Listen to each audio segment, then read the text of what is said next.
नमस्कार भावांनो, हिंद केसरी मैदानमध्ये आपलं सर्वांचं स्वागत आहे. भावांनो, जेव्हापासून बकासूरची हार झाली तेव्हापासून एकच चर्चा पब्लिकमध्ये नाला पब्लिकमध्ये नाला.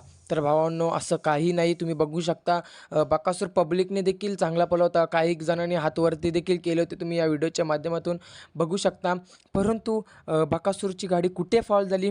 तर भावांनो, जिथं पब्लिक नव्हती तिकडेच फॉल झालेली आहे. पूर्ण व्हिडिओ आपल्या या चॅनलवरती आहे, बघू शकता तुम्ही. आणि जर आपली व्हिडिओ जरी आवडली असेल तर चॅनलला सबस्क्राईब करून व्हिडिओला लाईक करायला विसरू नका. बघू शकता, बघा भावांनो, कोणच नाही, पब्लिकच नाही तिथे. तेव्हा आपल्या बकासूरची गाडी फॉल झाली होती, दुसऱ्या तासामध्ये गेली होती. तर भावांनो, याचं एकमेव कारण म्हणजे जो नंदी पळत होता बकासूरसोबत तो म्हणजे लाक्षा. भावांनो, स्वतः विशाल मोरे यूट्यूबर यांचा लाक्षा होता.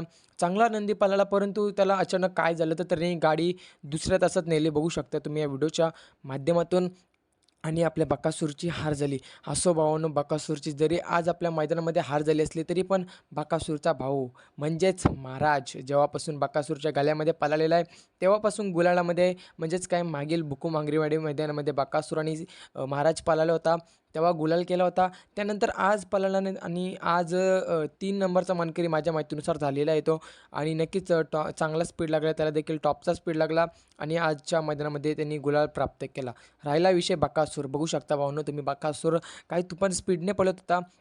सर्व गाड्या फॉल झाल्या होत्या. आज वाटलं होतं की बकासूर नक्कीच फायनलला पात्र होईल, परंतु भावांनो, नशिबाने साथ नाही दिली आणि जे नशिबात असतं ते तसंच होतं भावांनो, तसंच झालं आज. बघू शकता तुम्ही या व्हिडिओच्या माध्यमातून. जर भावांनो आपली ही व्हिडिओ आवडली असेल तर चॅनलला सबस्क्राईब करून व्हिडिओला लाईक करायला विसरू नका. भरपूर पब्लिक होत्या बकासूरच्या पाठीमध्ये, परंतु जो लक्ष होता त्यांनी बकासूरला दुसऱ्या तासामध्ये नेलेला आहे तर दिसू शकतं.